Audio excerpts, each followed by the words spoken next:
Hello friends, I am Atul Elaskar and today we are going to understand the remaining part of the lesson from your 8th standard English textbook, and the name of the lesson is 2.4 Excuses a Skit. तर विद्यार्थी मित्रांनो, या lesson मधून आपण दोन part आपण याच्या आधी समजून घेतले आणि दुसऱ्या पार्ट मध्ये हे पण बघितलं की कशा पद्धतीने here when that boy or Ritesh reached into the shop and he saw that a huge dog was sitting on his bag and somehow offering some biscuits or offering some biscuits. Then he got his bag again and त्याची bag त्याला परत मिळालेली आहे. आणि इथे teacher असं म्हणतात की after saying all these stories, त्याच्या सगळ्या गोष्टी सांगितल्यानंतर तिथे टीचरला असं वाटतंय की त्याचं जे स्टोरी आहे ते इथं संपलेली आहे. Means your your report your report has been done here असं इथं टीचर म्हणताय. पण तो म्हणतो no ma'am, no but please pay attention on page number 43 now. Now the Ritesh is saying that, but there is more, ma'am. No, no, no. Here the story is not completed here, ma'am. Still there is more. अजून काही घडलेलं आहे. काय म्हणतोय तो? The poor dog began to follow me to school. It looked so poor and lonely and small. बघा इथं तो शब्द चुकलेला आहे. जेव्हा तो स्मॉल म्हणतो त्यावेळेला तो शब्द चुकलेला आहे. कारण की याच्या आधी before he said that dog was huge or big, but here he said the dog was small. म्हणजे याच्यावरूनच तो खोटी गोष्ट सांगतोय हे इथं सिद्ध होत आहे. तो म्हणतोय the poor dog began to follow me.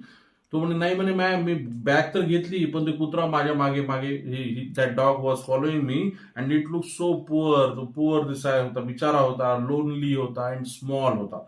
Small शब्द बरोबर टीचरनी पकडला आणि टीचर मिसेस सेन मध्ये small, did you say small? Small होता तो, तू स्मॉल म्हणतोयस का? रितेश म्हणतो नो नो. मग तो इथे गडबडला. It means young young young, म्हणजे लगेच तो इथं गडबडलेला आहे.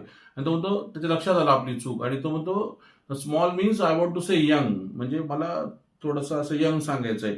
I mean young ma'am.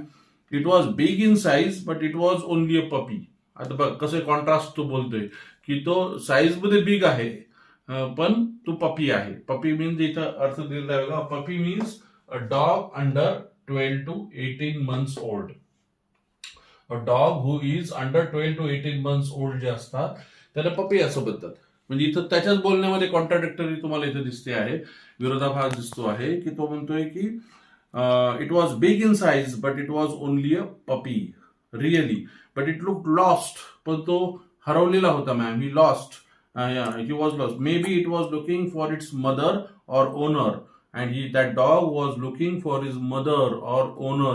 तो बिचारा हरवलेला होता, तो त्याच्या मदरला किंवा ओनरला शोधत होता, मालकाला. May be it was looking and I thought it was asking for my help, and just I was thinking that dog was asking my help. मला असं वाटलं की तो डॉग माझी मदत मागतोय.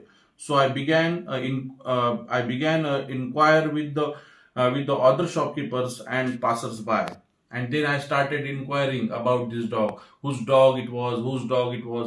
हे डॉग कोणाचा होय, हे कोणाचा होता, असं मी सगळं विचारू लागलो. But nobody was responding to me. But nobody could tell and couldn't leave it behind. And nobody was telling me whose dog it was. तो डॉग कोणाचा होता मला कोणीच सांगत होता. And I couldn't leave that dog behind lonely. मी त्या डॉगला एकटं कसं काय सोडू बरं मॅम? ओके. मग मी त्याच्यामुळे मला बराचसा वेळ लागला या सगळ्या गोष्टी करायला. मिसेस सेन म्हणते at then you found the owner. Who was it? आणि शेवटी आता तुझ्यासोबत डॉग नाहीये याचा earth you found the owner. तुला बहुतेक मालक भेटलेला आहे. Who was it?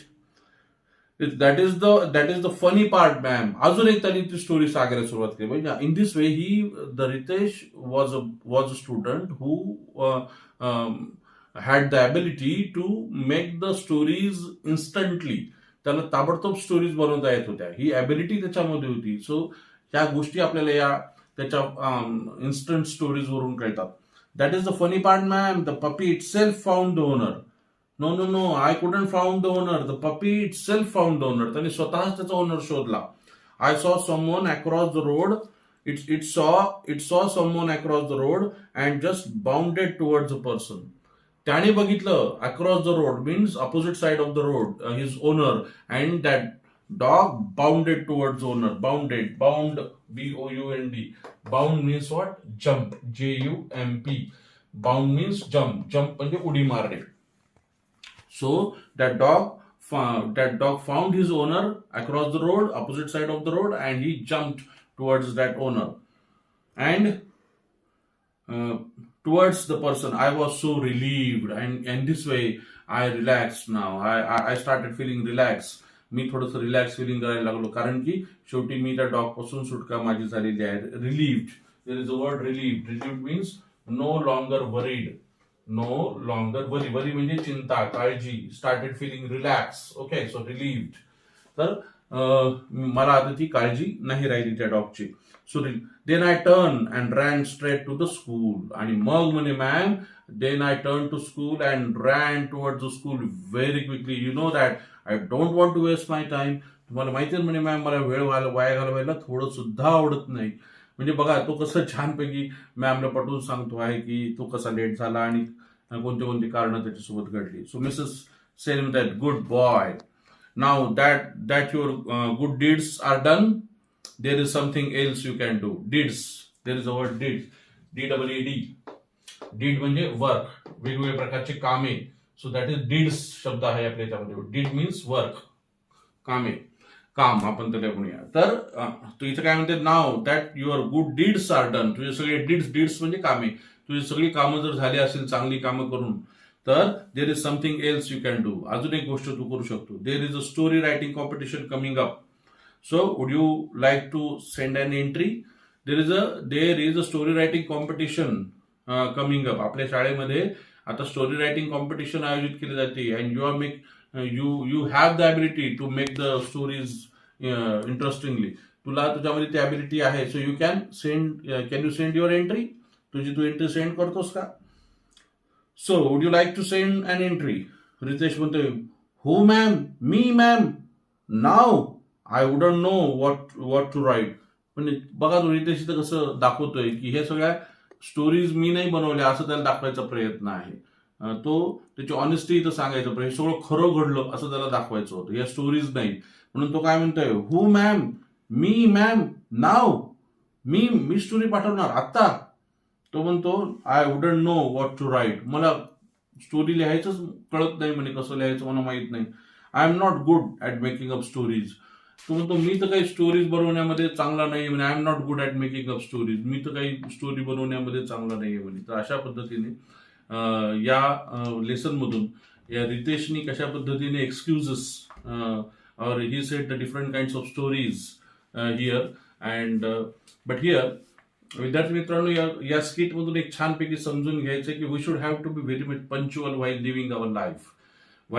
आपण जीवन जगत असताना पंक्च्युअल और पंक्च्युअलिटी म्हणजे वेळेवर पोहोचणे, एखाद्या ठिकाणी वेळेवर जाणे, वेळेवर पोहोचणे, ही गोष्ट पाळणं, पंक्च्युअलिटी हा गुण वी हॅव टू डेव्हलप. हा गुण आपल्यामध्ये आपण, this quality we should have to be develop the punctuality. And we should not tell the false stories and we should not say excuses every time. प्रत्येक वेळेला आपल्याला excuses, आपल्याला प्रत्येक वेळेला बऱ्याच वेळेला आपल्याला लोक ग्राह्य धरतील असं होणार नाही. So be punctual and develop the discipline. Okay, so thank you very much.